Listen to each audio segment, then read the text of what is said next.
Hello everyone. जैसा कि आप सभी जानते हैं कि Path IAS academy mains test series launch कर चुका है और 16 फरवरी से सारे जो टेस्ट हैं मेंस के, स्पेशली फॉर मेंस 2024 जो आप प्रिपेयर कर रहे हैं उसके लिए टेस्ट सीरीज लॉन्च हो चुकी है। और 16 ऑफ फरवरी के बाद 23 ऑफ फरवरी को जो पेपर हमने लिया वो आधारित था छत्तीसगढ़ से संबंधित जो मुद्दे हैं उन पर आधारित निबंध लेखन का ये पेपर था। तो आज के इस सेशन में हम उस पेपर में कौन कौन से टॉपिक्स या इश्यूज को लेकर के निबंध लिखने के लिए पूछा गया था उस पर चर्चा करेंगे और क्या उसका बेहतर आंसर हो सकता है। आप सभी ने भी बहुत ही बेहतर तरीके से लिखा होगा, आई होप, लेकिन फिर भी कुछ कमियां रह जाती हैं और there is always a scope of improvement, है ना। तो किस प्रकार से क्या सुधार किया जा सकता है इस पर चर्चा करेंगे। ये जो वीडियो अभी आप देख रहे हैं ये पूरी तरह से हिंदी माध्यम के लिए रहेगा और इंग्लिश मीडियम के बच्चों के लिए एसे राइटिंग के इस पेपर का हम अलग से एक्सप्लेनेशन जारी करेंगे। ओके, तो देखें 23 ऑफ फरवरी टेस्ट नंबर 2 का मॉडल आंसर एक्सप्लेनेशन यहां पर हम डिस्कस करने वाले हैं। देखें जो भी निबंध आए थे उसमें से कुल मिला के हमने 6 निबंध इस पेपर में पूछे थे, जिसमें से 4 निबंध पर जो है आपको लिखना था आंसर। ठीक है, तो पहला जो हमने निबंध दिया था ये था आपका छत्तीसगढ़ की नई औद्योगिक नीति, विविधता, निवेश और आर्थिक विकास। ठीक, पहली बात आपको बता दूं कि कोई भी निबंध जब पूछा जाता है तो उस निबंध के टॉपिक को आप ध्यान से पढ़िए कि उसमें क्या लिखा है, क्योंकि पूरा निबंध उसी पर ही बेस रहेगा।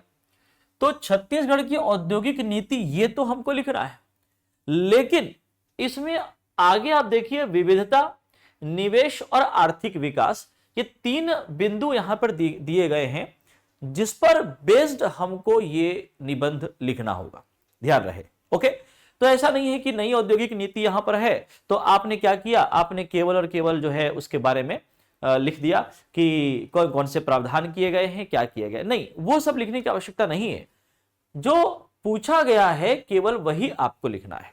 ओके, तो ये 3 महत्वपूर्ण बिंदु आपके सामने नजर आ रहे हैं, इस पर थोड़ी बहुत हम चर्चा भी करेंगे और किस प्रकार से आपको लिखना चाहिए इस पर भी हम बात करेंगे। तो जैसा कि आप जानते हो कि निबंध जब हम लिखते हैं तो एक प्रस्तावना होती है, फिर मुख्य बिंदु जो होते हैं वो आते हैं और उसके बाद फिर एक निष्कर्ष हम लास्ट में लिखेंगे। ओके, और आप ये भी जानते ही होंगे कि प्रस्तावना जो है वो कुल निबंध का 10% होना चाहिए, निष्कर्ष भी 10% होना चाहिए और प्रमुख रूप से जो मुख्य बिंदु हैं वो आपका 80% जो है होना चाहिए। ओके, तो ये एक प्रॉपर फॉर्मेट हमको नजर आता है ना। तो देखें कि किस प्रकार से लिखा गया है, कैसे शुरुआत करनी चाहिए ऐसे की। तो याद रखें कि कभी भी हम जब निबंध की शुरुआत करते हैं, ठीक है, तो शुरुआत आप किसी कथन से कर सकते हैं, है ना।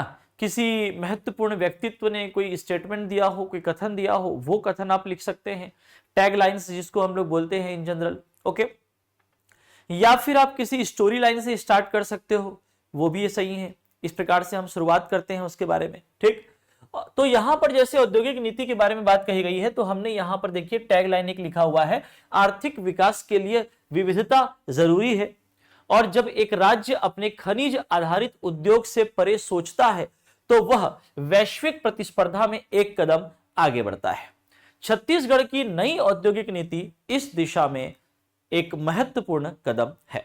ओके, तो ये एक टैगलाइन की तरह से हमने इस्तेमाल किया, ये हमने स्टेटमेंट यहां पे शुरुआत में लिख दिया।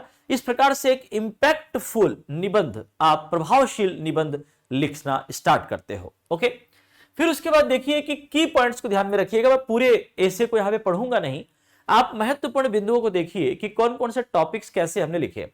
तो टैग लाइन्स जब हमने लिख दिया उसके बाद फिर आप इसका परिचय लिखिए, है ना। ये परिचय वाला हिस्सा यहां पर आ जाएगा और इस प्रकार से ये बनेगी इसकी प्रस्तावना। क्लियर। सो छत्तीसगढ़ एक खनिज संपन्न राज्य, ठीक, जिसने अब तक अपनी औद्योगिक पहचान मुख्य रूप से लौह अयस्क और स्टील के उत्पादन से बनाई है। अगर आपने औद्योगिक नीति पढ़ा होगा तो आप समझ सकते हैं कि अभी तक जो राज्य में जितनी भी औद्योगिक नीतियां आई उसमें प्रमुख रूप से लौह आधारित जो उद्योग है उस पर ज्यादा फोकस किया गया था। ठीक है, तो इस बार ये जो नई औद्योगिक नीति की बात हो रही है, इसमें लौह आधारित उद्योगों के अलावा जो अन्य खनिज आधारित उद्योग हैं उस पर ज्यादा फोकस किया गया।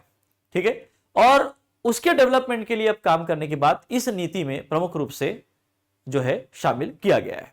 तो यही परिचय हमने सबसे पहले यहां पे दे दिया कि लौह अयस्क और स्टील के उत्पादन से बनाई है और अब अपनी औद्योगिक नीति में विविधता और निवेश के नए अवसरों को बढ़ावा देने की दिशा में कदम उठा रहा है। देखिए बार बार ये की पॉइंट्स आपको दिख रहे हैं। क्यों दिख रहे हैं ये? क्योंकि ये हमको यहाँ पे एग्जाम में पूछा हुआ है, टॉपिक पे पूछा हुआ है। ओके, उसको ध्यान में रखते हुए आप परिचय दीजिए। यह बदलाव राज्य की अर्थव्यवस्था को मजबूती प्रदान करने के साथ साथ नए क्षेत्रों में विकास की संभावनाओं को उजागर करेगा। छत्तीसगढ़ की नई औद्योगिक नीति, क्योंकि आप परिचय दे रहे हो, जाहिर सी बात है कब से कब तक ये रहेगा ये भी आप यहां पे लिख दीजिए प्रस्तावना में ही। तो हमने बता दिया कि 2024 से 2030 जो 6 नए प्राथमिक क्षेत्रों की पहचान की है वो राज्य के लिए समग्र और संतुलित औद्योगिक विकास की दिशा में महत्वपूर्ण कदम है। तो ये इस प्रकार से प्रस्तावना हमने लिखा है। क्लियर? फिर देखें, अब प्रस्तावना के अंतर्गत ही हम ये भी लिख सकते हैं कि भाई नई औद्योगिक नीति की आवश्यकता क्यों, यही आप इसे बताइए। ओके, तो क्या बदलाव की आवश्यकता थी इसलिए ये नई औद्योगिक नीति यहां पे लाई गई, तो ये आप लिखेंगे वहां पर। एक बेहतर निबंध लिखने के लिए हम यहां पे कोशिश कर रहे हैं। तो छत्तीसगढ़ की औद्योगिक अर्थव्यवस्था मुख्य रूप से स्टील और लौह अयस्क पर निर्भर है। समय के साथ यह स्थिति बदलने की आवश्यकता महसूस हुई क्योंकि खनिजों का भंडार अधिक है। इसके बावजूद राज्य ने इस खनिज संसाधन के अत्यधिक उपयोग से उत्पन्न होने वाली पर्यावरणीय समस्याओं और विविधता की कमी का सामना किया, क्योंकि एक ही खनिज पर आधारित हम हो गए थे। तो छत्तीसगढ़ के लिए नई औद्योगिक नीति का निर्माण महत्वपूर्ण था जो औद्योगिक परिदृश्य में विविधता लाए और भविष्य की आर्थिक स्थिरता को सुनिश्चित करे। ओके, ये हमने बता दिया बदलाव की आवश्यकता क्यों है, बदलाव की आवश्यकता। ठीक, ये एक महत्वपूर्ण रूप से आपका क्या हो गया, प्रस्तावना हो गई। अब हमारे पास 3 पॉइंट्स थे टॉपिक में। पहला है विविधता, दूसरा है निवेश और तीसरा है आर्थिक विकास। तो अब इसको एक एक करके हम लोग क्या करेंगे, निबंध में लिखते चलेंगे।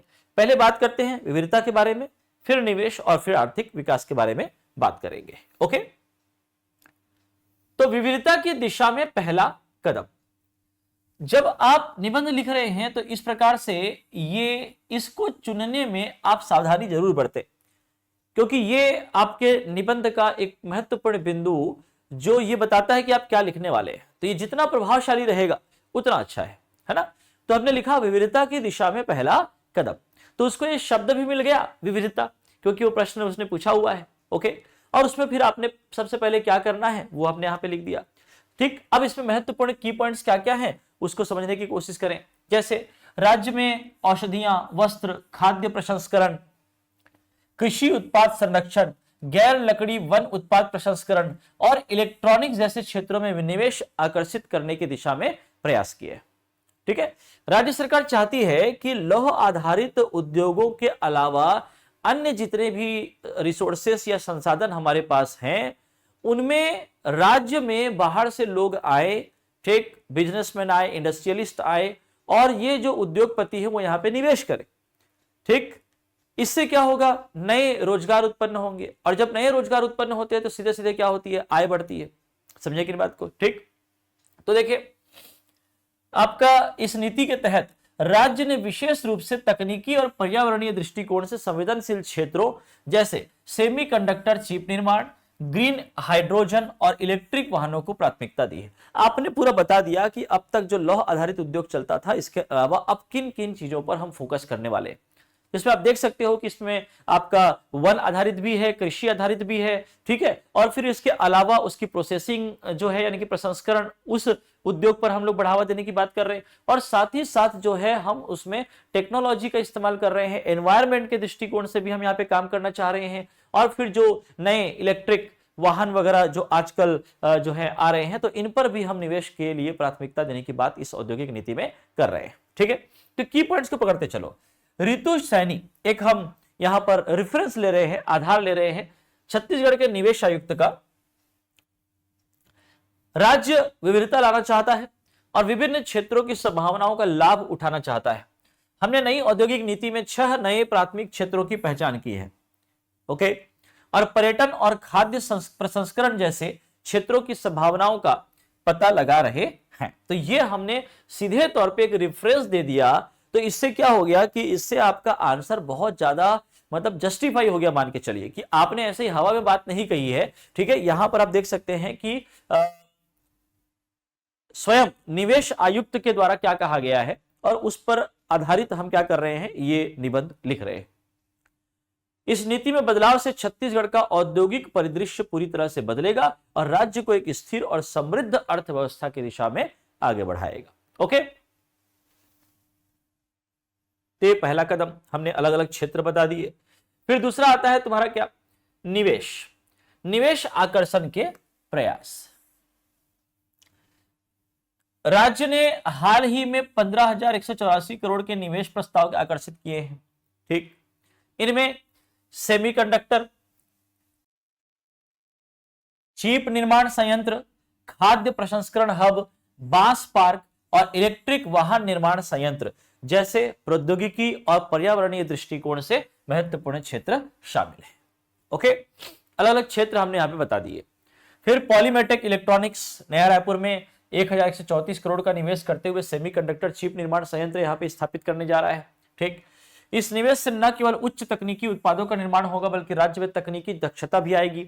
ओके, इसके अलावा टेली परफॉर्मेंस और वरुण बेवरेजेस जैसी प्रमुख कंपनियों ने राज्य में निवेश प्रस्ताव दिए हैं। तो इसमें हमने निवेश आकर्षण के जो प्रयास हैं उसको बताया है कि हाँ, इससे गति मिल रही है। ओके, और इस औद्योगिक नीति की वजह से भी कहीं ना कहीं यहाँ पे निवेश हमको मिल रहा है। ठीक है, फिर आता है आपका, हमने रोजगार और सामाजिक समावेशन की बात कह दी। यहां पे रोजगार और सामाजिक समावेशन यानी कि क्या, नई औद्योगिक नीति के अंतर्गत क्या होगा, रोजगार सृजन होगा। रोजगार सृजन जो है, इससे लक्ष्य ये हो जाएगा कि 5 वर्षों में 5 लाख रोजगार सृजित किए जाए। और राज्य ने विभिन्न योजनाओं की भी शुरुआत की है। स्थानीय रोजगार सृजन के आधार पर बी स्पोक पैकेज प्रदान करना। फिर देखिए, निःशक्त जनों को स्थायी नौकरी देने पर शुद्ध वेतन का 40% अनुदान देना। सामान्य तौर पर सरकार जो है वो 30% अनुदान देती है, लेकिन ये कह रहा है कि अगर स्थायी नौकरी आप दे रहे हैं किसको, निःशक्त जनों को, तो इनके लिए 10% और दिया जाएगा, यानी कि शुद्ध वेतन का 40% जो है वो अनुदान के तौर पे इनको दिया जाएगा। और सेवानिवृत्त अग्निवीरों तथा आत्मसमर्पित नक्सलियों के लिए विशेष अनुदान देना, ये जो है ये सबसे महत्वपूर्ण की पॉइंट है जो आपके निबंध में होना ही चाहिए। ओके, ये आप याद रखिएगा। ठीक, और ये इसी प्रकार से क्या हुआ, देखिए आपने निःशक्त जनों को जोड़ दिया, आपने नक्सलियों को जोड़ दिया जिन्होंने आत्मसमर्पण किया हो, सेवानिवृत्त अग्निवीरों को यहां पे आपने जोड़ने की बात कही है। यही क्या है, यही तो सामाजिक समावेशन है। क्लियर है कि आप समाज के सभी वर्गों को विशेष तौर पे जो बोलना चाहिए कि जो पिछड़ा वर्ग में आते हैं, ठीक है, अगर उनको आप आगे बढ़ाने का प्रयास करोगे तो फिर क्या होगा, तो फिर यहां पर जो है सामाजिक समानता आपको देखने को मिलेगी। ओके, उनको उचित अवसर आप देंगे तो वो आगे बढ़ेंगे और समाज की मुख्य धारा में जुड़ेंगे। तो ये आपने यहां पे लिखा, जो बहुत ही अच्छा पॉइंट है, आपको लिखना ही चाहिए। ओके, फिर है अनुकूल प्रशासनिक वातावरण। राज्य की नई औद्योगिक नीति में प्रशासनिक प्रक्रियाओं को सरल बनाने के लिए भी कई कदम उठाए गए, जैसे सिंगल विंडो प्रणाली के माध्यम से औद्योगिक इकाइयों की स्थापना को त्वरित और पारदर्शी बनाना। ठीक, ऑनलाइन पोर्टल प्रणाली यहां पर लाइए, ये आपने लिख दिया। विभागों द्वारा दी जाने वाली अनुमतियों और सहमति को त्वरित रूप से प्राप्त किया जा सकता है। निवेशकों को समय की बचत होती है। ठीक, प्रक्रिया को सुगम बनाया जाता है। राज्य में औद्योगिक इकाइयों की स्थापना को प्रोत्साहित करने के लिए एक अनुकूल वातावरण तैयार करती है। ओके, फिर आते हैं हम लोग आर्थिक और सामाजिक उत्थान में। ठीक, अब हम जो है आर्थिक विकास की बात कर रहे हैं, जो आपके निबंध का तीसरा महत्वपूर्ण बिंदु जो आपके प्रश्न में दिया था। ओके, तो छत्तीसगढ़ की औद्योगिक नीति के तहत कमजोर वर्ग, अनुसूचित जाति, अभी मैंने कहा कि भाई जो पिछड़ा वर्ग है उनको अगर ध्यान दोगे तो ये प्रमुख रूप से आर्थिक विकास को दिखाएगा। ठीक है, महिला उद्यमी है, तृतीय लिंग है, भूतपूर्व सैनिकों की सहभागिता सुनिश्चित की जाएगी। इसके साथ ही राज्य में छोटे और मध्यम उद्योगों के लिए विशेष पैकेज तैयार किया गया है ताकि वे भी औद्योगिक क्षेत्र में अपनी पहचान बना सके। ओके, और इस पहल से न केवल राज्य के विकास में तेजी आएगी बल्कि सामाजिक और आर्थिक स्तर पर भी समावेशिता सुनिश्चित होगी। फिर आते हैं अब प्राकृतिक संसाधनों का प्रसंस्करण। राज्य में उपलब्ध प्राकृतिक संसाधनों का प्रसंस्करण एक स्थानीय स्तर पर ही किया जाएगा। ओके, जिससे क्या होगा, इन संसाधनों का अधिकतम मूल्य संवर्धन होगा। क्लियर है, जहां पर वो है वहीं पर ही स्थानीय स्तर पर प्रोसेसिंग अगर हो जाए तो जाहिर सी बात है कि उसका अच्छा मूल्य हमको मिल पाएगा। ठीक, खाद्य प्रसंस्करण, बांस उत्पाद, हर्बल उत्पादों की पहचान करके इन क्षेत्रों में निवेश आकर्षित किया गया है और इस रणनीति से छत्तीसगढ़ के किसानों और स्थानीय उत्पादकों को बड़ा लाभ होगा। ठीक है, जाहिर सी बात है स्थानीय स्तर पर यदि क्या हो रहा है, उसकी प्रोसेसिंग हो रही है तो वहीं के वहीं किसानों से खरीद लिया गया। ठीक है, तो किसानों के लिए भी अच्छा फायदेमंद रहेगा। सीधे तौर पे तो किसानों को ही फायदा होगा, यानी कि जो प्राथमिक उत्पादक है उनको ही फायदा होगा। ओके, उनके उत्पादों की मूल्यवर्धन प्रक्रिया राज्य के भीतर ही होगी जिससे उन्हें बेहतर बाजार मिलेगा। ओके, मतलब ये कि आपको बाहर जाकर के बेचने की जरूरत नहीं है, वहीं के वहीं उनको जो है किसानों से ले लिया जाएगा, वहीं के वहीं प्रोसेसिंग कर ली जाएगी। आई बात समझ में? ठीक, फिर आते हैं किसमें, निष्कर्ष में। छत्तीसगढ़ की नई औद्योगिक नीति 2024-30 राज्य के लिए विविधता, निवेश और आर्थिक विकास के क्षेत्र में महत्वपूर्ण मोड़ साबित हुई। जो प्रश्न में पूछा था वो आप निष्कर्ष में डाल दोगे। ठीक है, यही पूछा था, इसलिए इसको आप लिखिए उसको पहला लाइन। जिस तरह से औद्योगिक विकास के 6 प्रमुख क्षेत्रों की पहचान की गई है, एक की पॉइंट है, इस पर ध्यान दें, और सामाजिक समावेशन की दिशा में कदम उठाए गए हैं, वह न केवल राज्य की अर्थव्यवस्था को स्थिर करेगा बल्कि उसे राष्ट्रीय अंतरराष्ट्रीय स्तर पर एक प्रमुख औद्योगिक केंद्र के रूप में स्थापित करेगा। इस नीति के माध्यम से राज्य में रोजगार, निवेश और सामाजिक उत्थान के अवसर बढ़ेंगे और छत्तीसगढ़ जल्द ही एक नए औद्योगिक युग में प्रवेश करेगा। ये आपने निष्कर्ष लिख दिया और फिर से एक बार वही क्या टैग लाइन के साथ इसकी समाप्ति करिए। ओके, समाज की तरक्की और आर्थिक प्रगति तभी संभव है जब राज्य अपने संसाधनों का सही तरीके से उपयोग करता है और समग्र विकास के लिए हर वर्ग को अवसर प्रदान करता है। ओके, तो ये एक कंप्लीट डिटेल आप देख पा रहे हैं, याद रखेंगे ये है आपका नई औद्योगिक नीति से संबंधित एक निबंध। ओके, तो एक स्टैंडर्ड निबंध कैसा होना चाहिए और कंटेंट में क्या क्या प्रमुख बिंदु होने चाहिए, इस पर हमने चर्चा की और वो हमने यहां पे डिस्कस किया है। लेकिन ये ऐसा नहीं है कि यही आपको लिखना है, आप इससे और बेहतर क्या कर सकते हैं ये आपके ऊपर है, आप अपना स्टैंडर्ड खुद बनाइए। क्लियर है? ठीक, चलिए दूसरे निबंध पर चलते हैं। दूसरा निबंध हमने क्या पूछा था उस पर चर्चा करेंगे। देखें, जशपुर जिले का पर्यटन विकास, प्राकृतिक सुंदरता और सांस्कृतिक धरोहर का संगम, ये टॉपिक यहां पर है हमारे पास। जशपुर जिला सीधे तौर पे यदि देखा जाए तो वर्तमान जो मुख्यमंत्री हैं श्री विष्णुदेव साय जी, उनका क्षेत्र है। ओके, और हाल के दिनों में मान के चलिए कि जशपुर जो है वो बहुत ज्यादा चर्चा में रहा है अलग अलग चीजों को लेकर के।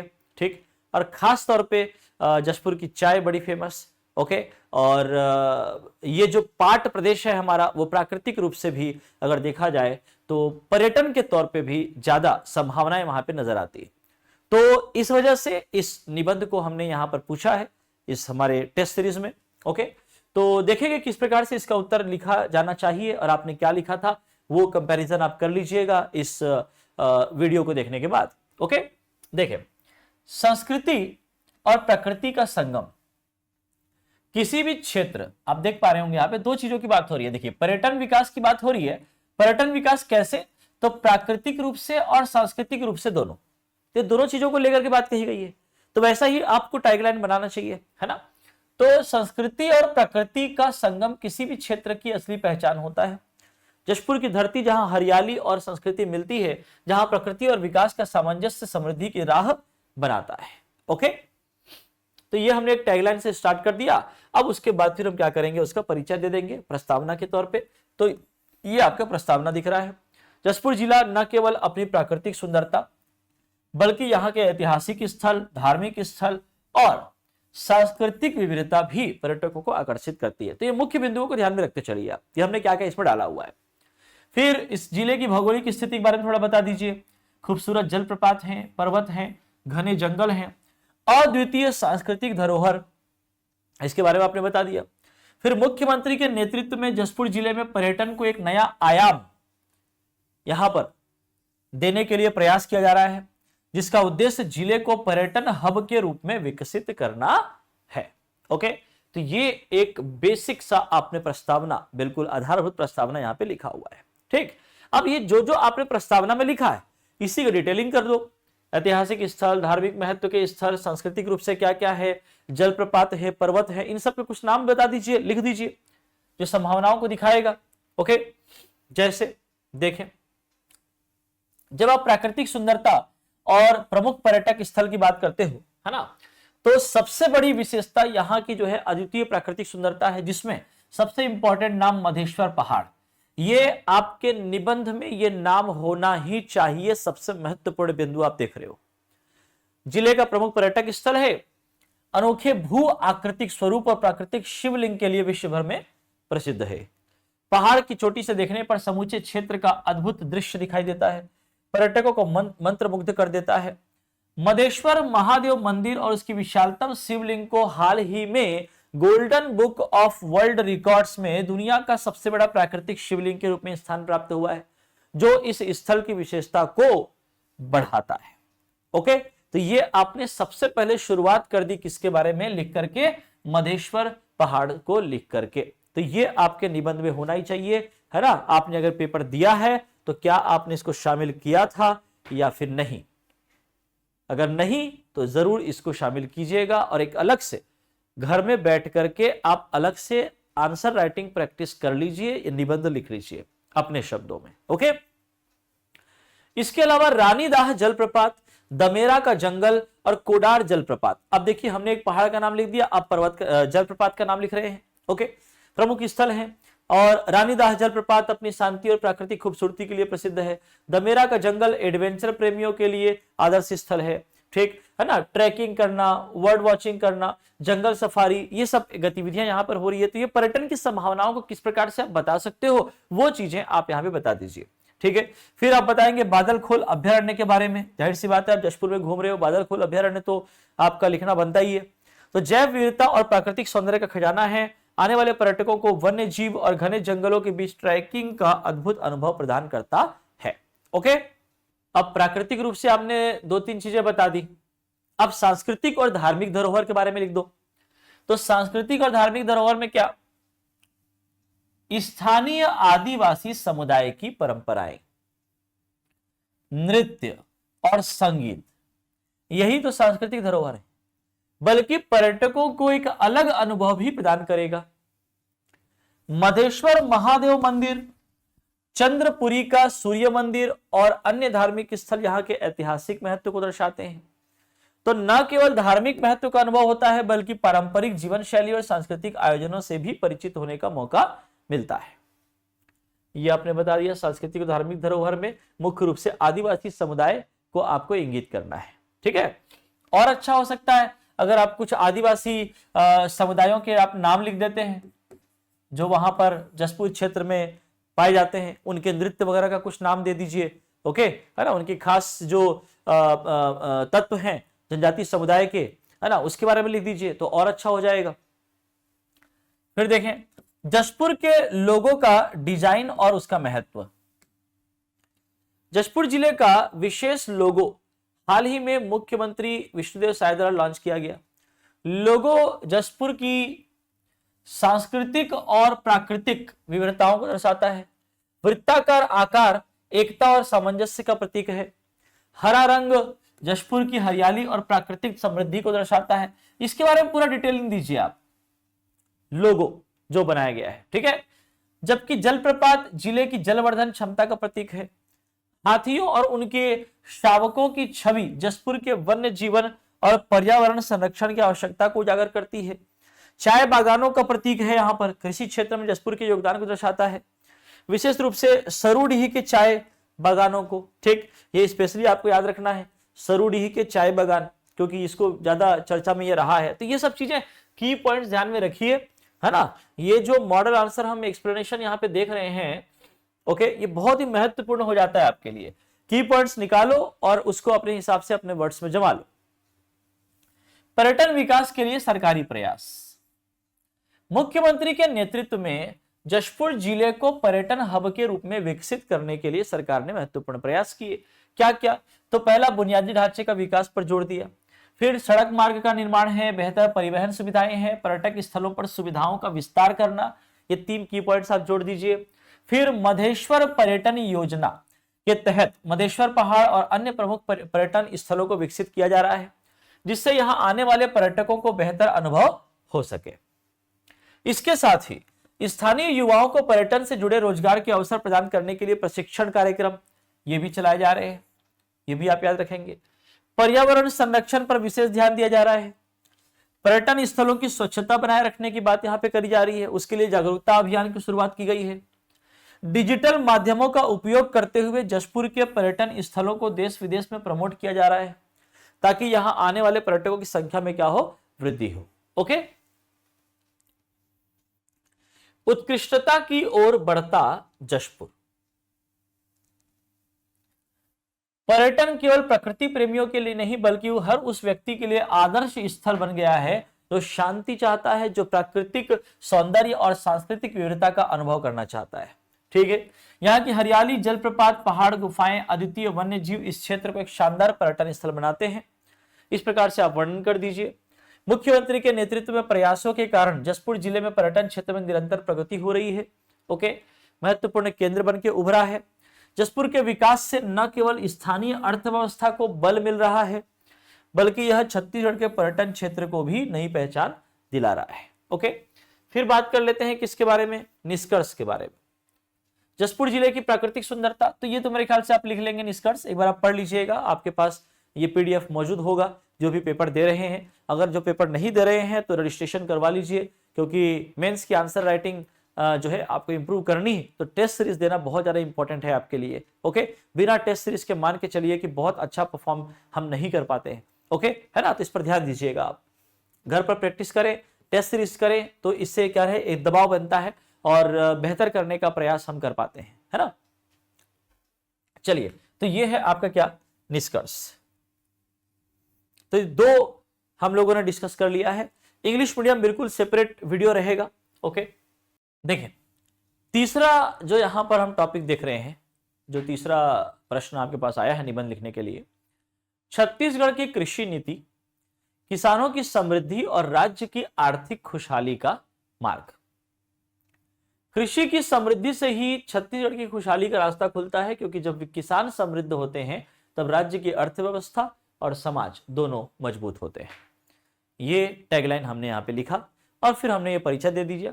अब जब बात कृषि नीति की हो रही है, जाहिर सी बात है हम धान का कटोरा ये जरूर अपने प्रश्न में, उत्तर में लिखेंगे, क्योंकि समृद्धि का प्रमुख आधार क्या है, कृषि।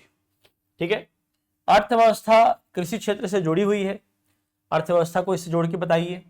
राज्य के सामाजिक और आर्थिक विकास में महत्वपूर्ण भूमिका। वर्तमान सरकार ने किसानों के हित में कई योजनाओं और नीतियों को लागू किया है।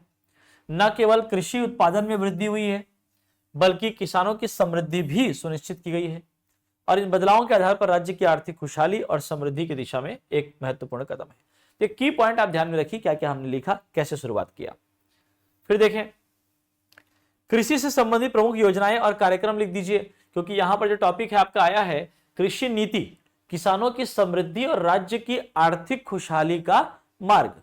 ओके, तो ये सब 3 चीजों को जोड़ना है आपको। एग्रीकल्चर पॉलिसी मतलब सरकार की पॉलिसी के बारे में आपको बताना है, फिर वो बताइए कि कैसे वो समृद्ध कर रहा है किसान को, और फिर उसके बारे में बताइए कि अर्थव्यवस्था किस प्रकार से खुशहाल हो रही है। ओके, तो योजनाएं कुछ यहाँ पे लिखना बनता है आपका। तो जैसे आपका पहले आता है क्या है ना, धान के समर्थन मूल्य पर खरीदी। ठीक, धान के समर्थन मूल्य पर खरीदी। सरकार ने किसानों से प्रति एकड़ 21 क्विंटल धान खरीदी का निर्णय लिया है। पिछले वर्ष 144.92 लाख मीट्रिक टन धान की खरीदी करके नया रिकॉर्ड बनाया, ये आपको बताना चाहिए। धान की खरीदी के लिए सरकार ने 32,000 करोड़ रुपए का भुगतान किया और साथ ही किसानों को बोनस की राशि के रूप में 3,716 करोड़ रुपए का भुगतान किया है। इससे स्पष्ट हो जाता है कि सरकार की प्राथमिकता किसानों की समृद्धि है और उनकी मेहनत का सही मूल्य उन्हें दिया जा रहा है। ओके, कृषि उपज मंडी अधिनियम में संशोधन, ये एक महत्वपूर्ण पॉइंट है जो आपको अपने आंसर में लिखना चाहिए। ठीक है, इसमें अधिकतम उपज का अधिकतम मूल्य दिलाने के लिए अधिनियम में संशोधन किया गया। ठीक है, संशोधन के बाद प्रदेशों के व्यापारी और प्रसंस्करणकर्ता बिना पंजीयन के भारत सरकार के इनाम पोर्टल के माध्यम से कृषि उपज की खरीदी बिक्री कर सकते हैं। इससे राज्य के किसानों को अधिकतम मूल्य मिल सकेगा और उनकी आर्थिक स्थिति में सुधार होगा। ठीक है, तो ये क्या संशोधन किया गया वो बता दिए। फिर कृषि ऋण और वित्तीय सहायता, ये भी आपको लिखना चाहिए, जरूर लिखना चाहिए। कैसे? किसानों को 0% ब्याज पर अल्पकालीन कृषि ऋण की सुविधा उपलब्ध की गई है, जो कि 1 अप्रैल 2014 से दिया जा रहा है। अंतर्गत किसानों को 5 लाख रुपए तक की कृषि ऋण बिना किसी ब्याज के मिलता है। 2024 का डेटा बता दीजिए आप, क्योंकि देखिए आप अगर आप सिलेबस उठा के देखेंगे, है ना, तो सिलेबस में आपका लिखा हुआ है, क्या लिखा हुआ है? समस्याएं, है ना, फिर लिखे हैं आंकड़ों सहित और निराकरण के प्रावधान। ठीक, इस प्रकार से निवारण, निराकरण, समाधान, मुद्दे, इस प्रकार से आपका क्लियरली स्पष्ट रूप से पाठ्यक्रम में सीजीपीएससी ने लिखा हुआ है। तो उसको ध्यान देते हुए आप इस प्रकार से डेटा को, आंकड़ों को उसमें शामिल करिए। ठीक है, इतने किसानों को इतने करोड़ रुपए का अल्पकालीन कृषि ऋण वितरित किया गया, है ना। फिर आपका दीनदयाल उपाध्याय भूमिहीन कृषि मजदूर योजना, इसके बारे में भी बताइए कि भूमिहीन परिवारों को प्रतिवर्ष 10,000 रुपए की आर्थिक सहायता दी जा रही है। ओके, ये हो गया योजनाएं में। फिर सिंचाई सुविधा का विस्तार, ये आप उसमें लिखिए। कृषि उत्पादन बढ़ाने के लिए सिंचाई सुविधा को बढ़ावा दिया जा रहा है। इसमें क्या किया? तो एक आपका प्रधानमंत्री कृषि सिंचाई योजना, दूसरा सौर सुजला योजना, ये सब इसमें आएगा। इसके माध्यम से सिंचाई रकबे में वृद्धि की जा रही है। नवीन सिंचाई परियोजनाओं के लिए 300 करोड़ रुपए, लघु सिंचाई परियोजनाओं के लिए 692 करोड़ रुपए, नाबार्ड पोषित सिंचाई परियोजनाओं के लिए 433 करोड़ रुपए और इसके अलावा एनीकट और स्टॉप डैम के निर्माण के लिए 262 करोड़ रुपए का प्रावधान किया गया है। ये सब आप इस पर डेटा जोड़ दीजिए। ओके, इंपॉर्टेंट है। फिर कृषि के बजट में वृद्धि, ओके, 33% की वृद्धि की गई है कृषि बजट में, ये आप बताइए। फिर कृषि उत्पादकता में वृद्धि, उत्पादकता में वृद्धि में आप प्रमुख रूप से कौन कौन से उत्पादन की बात कर रहे हैं वो आप लिख दीजिए। धान, दलहन, तिलहन के उत्पादन में वृद्धि हुई है। वर्ष 2023-24 में कुल अनाज उत्पादन में 3%, दलहन उत्पादन में 9%, तिलहन उत्पादन में 1% की वृद्धि हुई है और इस प्रकार से राज्य की खाद्यान्न सुरक्षा में सुधार हुआ है और किसानों की आय में भी बढ़ोतरी हुई है। फिर आपने एक टॉपिक डाल देना है, कृषि से राज्य की आर्थिक खुशहाली। अब ये आखिरी वाला जो पॉइंट हमको प्रश्न में पूछा गया था वो हम यहाँ पे लिख रहे हैं। ठीक है, तो राज्य की कृषि में आर्थिक स्थिति कैसे सुदृढ़ हुई है उसके बारे में बात करोगे तो राज्य की जीडीपी में कृषि का महत्वपूर्ण योगदान है। राज्य का अधिकांश हिस्सा कृषि पर निर्भर है। कृषि में हुई समृद्धि से राज्य की समग्र अर्थव्यवस्था में मजबूती आई है। छत्तीसगढ़ के किसान अब न केवल अपनी आय में वृद्धि देख रहे हैं बल्कि उनके जीवन स्तर में भी सुधार हो रहा है। कृषि क्षेत्र का भविष्य और चुनौतियां। हालांकि छत्तीसगढ़ सरकार ने कृषि क्षेत्र में कई महत्वपूर्ण कदम उठाए हैं, है ना। ये चुनौतियां क्या क्या हैं वो आप यहां पे लिख रहे हैं अब आप। ठीक, जैसे जलवायु परिवर्तन, सूखा, खेती में मशीनीकरण की कमी, ओके, ये सब आप पॉइंट इसमें डाल दीजिएगा। फिर राज्य सरकार ने सिंचाई सुविधाओं के विस्तार और जल संरक्षण के उपायों को बढ़ावा देने के लिए कदम उठाए हैं। इन चुनौतियों का सामना करने के लिए निरंतर प्रयास और नवाचार की आवश्यकता है, ये आप अपने निबंध में लिखो। फिर निबंध में एक महत्वपूर्ण पहलू आता है जिसको हम कहते हैं सुझाव। ठीक है, तो ये जो चुनौतियां हैं इसके लिए क्या सुझाव आप दे रहे हैं?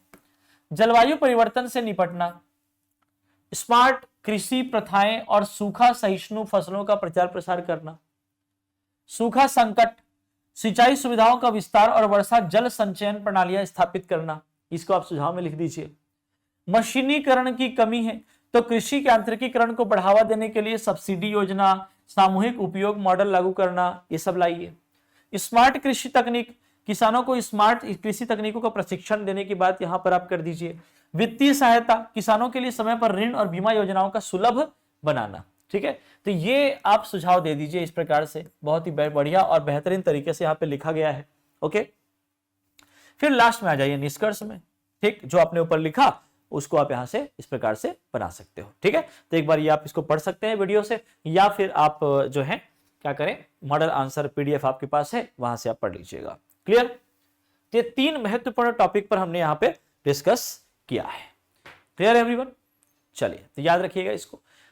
3 और टॉपिक आपके रह गए हैं। ठीक है, वो हम एक नेक्स्ट वीडियो में, यानी कि इस वीडियो को आप 2 पार्ट में देख पाएंगे, है ना। 23 फरवरी के इस पेपर को आप 2 पार्ट में इसका मॉडल आंसर आपको मिलेगा। ठीक है, 3 पर हमने अभी चर्चा की, 3 वीडियो पर हम नेक्स्ट वीडियो में चर्चा करेंगे। ठीक है, 3 निबंध पर। ठीक है, चलिए।